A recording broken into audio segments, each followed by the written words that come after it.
The Swiss Family Robinson by Johann David Wyss. Chapter 11.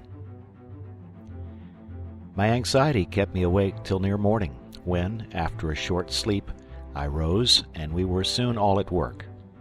My wife, after milking the cow and goats, harnessed the cow and ass, and set out to search for driftwood for our use. In the meantime, I mounted the ladder with Fritz, and we set to work stoutly, with axe and saw, to rid ourselves of all useless branches. Some about 6 feet above our foundation I left to suspend our hammocks from, and others a little higher to support the roof, which at present was to be merely sailcloth. My wife succeeded in collecting us some boards and planks, which with her assistance and the aid of the pulley we hoisted up. We then arranged them on the level branches close to each other, in such a manner as to form a smooth and solid floor. I made a sort of parapet round to prevent accidents. By degrees our dwelling began to assume a distinct form. The sailcloth was raised over the high branches, forming a roof, and being brought down on each side, was nailed to the parapet. The immense trunk protected the back of our apartment, and the front was open to admit the breeze from the sea, which was visible from this elevation. We hoisted our hammocks and blankets by the pulley, and suspended them. My son and I then descended, and as our day was not yet exhausted, we set about constructing a rude table and some benches from the remainder of our wood, which we placed beneath the roots of the tree, henceforward to be our dining room. The little boys collected the chips and pieces of wood for firewood, while their mamma prepared supper, which we needed much after the extraordinary fatigues of this day. The next day, however, being Sunday, we looked forward to as a day of rest, of recreation, and thanksgiving to the great God who had preserved us. Supper was now ready. My wife took a large earthen pot from the fire, which contained a good stew made of the flamingo, which Ernest had told her was an old bird and would not be eatable if dressed any other way. His brothers laughed heartily and called him the cook. He was, however, quite right. The stew, well seasoned, was excellent, and we picked the very bones. Whilst we were thus occupied, the living flamingo, accompanying the rest of the fowls, and free from bonds, came in quite tame to claim his share of the repast, evidently quite unsuspicious that we were devouring his mate. He did not seem at all inclined to quit us. The little monkey, too, was quite at home with the boys, leaping from one to another for food, which he took in his forepaws and ate with such absurd mimicry of their actions that he kept us in continual convulsions of laughter.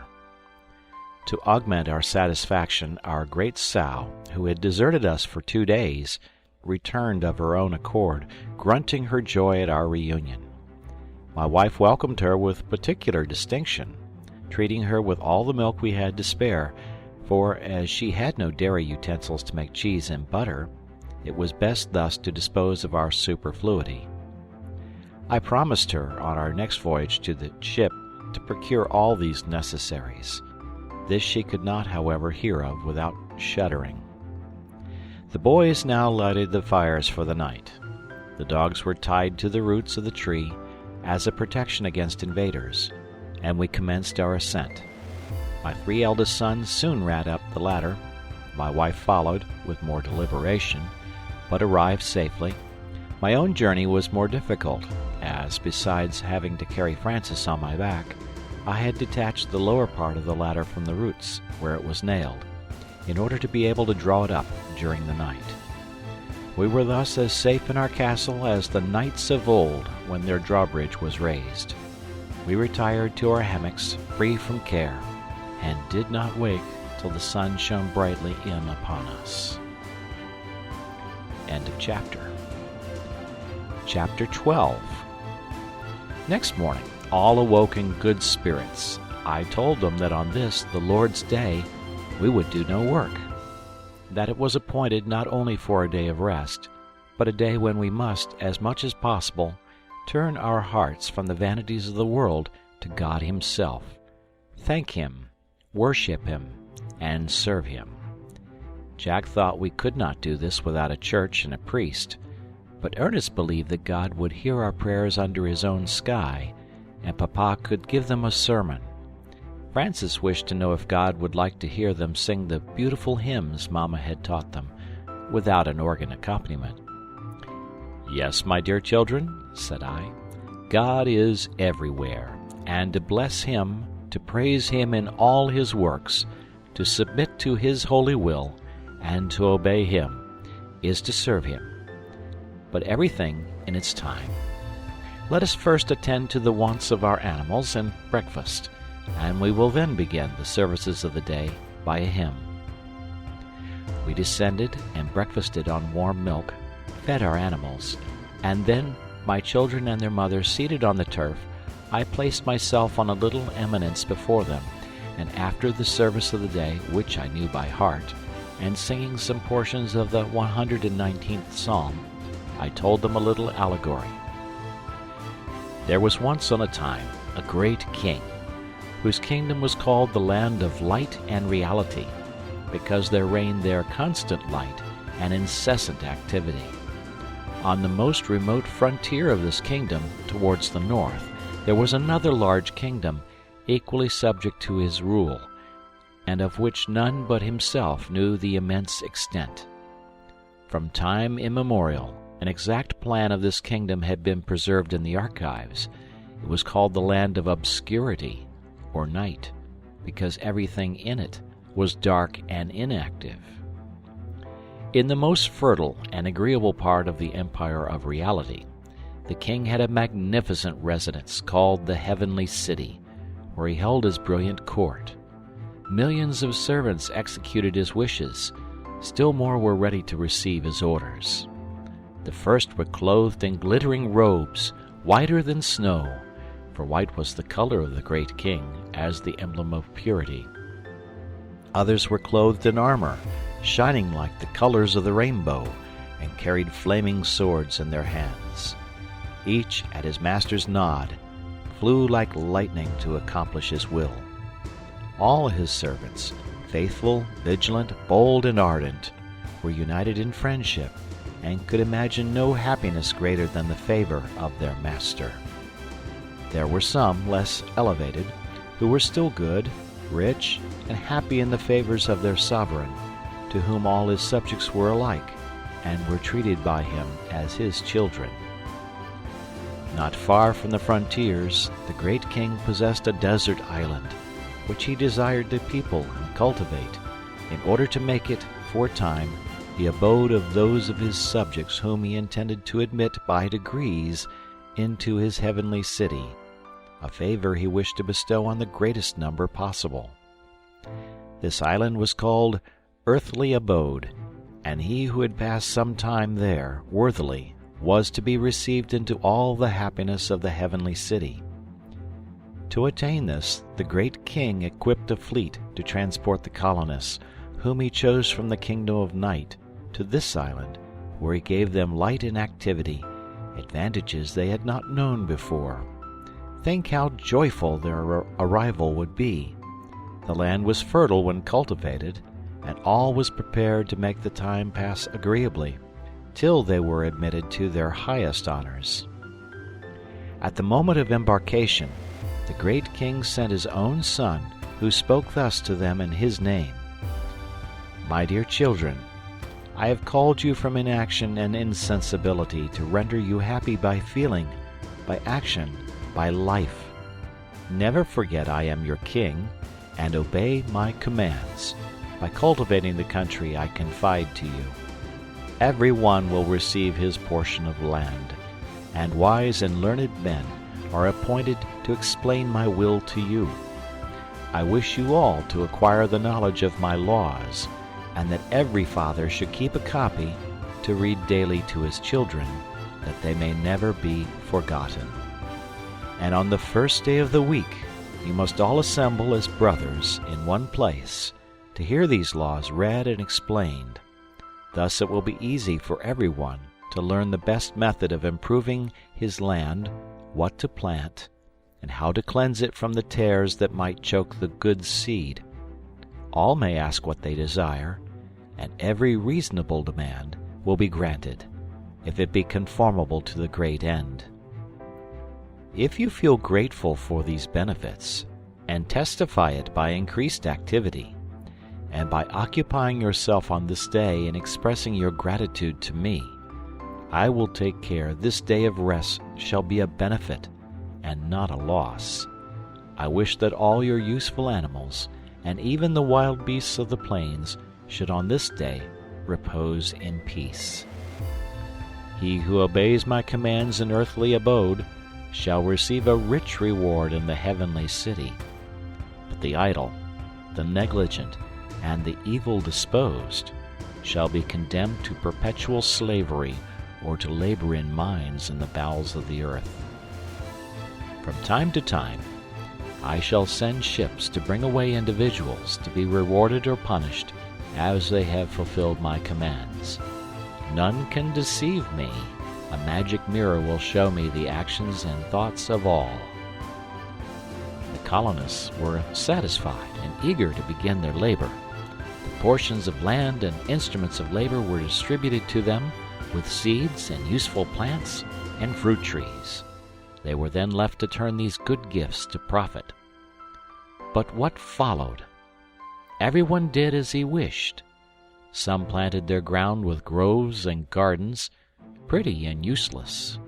Others planted wild fruit instead of the good fruit the great king had commanded. A third had sowed good seed, but not knowing the tares from the wheat, he had torn up all before they reached maturity. But the most part left their land uncultivated. They had lost their seeds, or spoiled their implements. Many would not understand the orders of the great king, and others tried by subtlety to evade them. A few labored with courage, as they had been taught, rejoicing in the hope of the promise given them. Their greatest danger was in the disbelief of their teachers. Though every one had a copy of the law, few read it. All were ready, by some excuse, to avoid this duty. Some asserted they knew it, yet never thought on it. Some called these the laws of past times, not of the present. Others said the great king did not regard the action of his subjects, that he had neither mines nor dungeons, and that all would certainly be taken to the heavenly city. They began to neglect the duties of the day dedicated to the great king. Few assembled, and of these, the most part were inattentive, and did not profit by the instruction given them. But the great king was faithful to his word. From time to time frigates appeared, bearing the name of some disease. These were followed by a large vessel called the Grave, bearing the terrible flag of the Admiral Death. This flag was of two colors, green and black, and appeared to the colonists, according to their state, the smiling color of hope or the gloomy hue of despair. This fleet always arrived unexpectedly and was usually unwelcome. The officers were sent out by the admiral to seize those he pointed out. Many who were unwilling were compelled to go, and others whose land was prepared, and even the harvest ripening, were summoned. But these went joyfully, sure that they went to happiness. The fleet being ready, sailed for the heavenly city. Then the great king in his justice awarded the punishments and recompenses. Excuses were now too late. The negligent and disobedient were sent to labor in the dark mines, while the faithful and obedient, arrayed in bright robes, were received into their glorious abodes of happiness. I have finished my parable, my dear children. Reflect on it and profit by it. Fritz, what do you think of it? I am considering the goodness of the great king and the ingratitude of his people, answered he. And how foolish they were, said Ernest. With a little prudence they might have kept their land in good condition and secured a pleasant life afterwards. Away with them to the mines, cried Jack. They richly deserve such a doom. How much I should like, said Francis, to see those soldiers in their shining armor. I hope you will see them some day, my dear boy, if you continue to be good and obedient." I then explained my parable fully and applied the moral to each of my sons directly.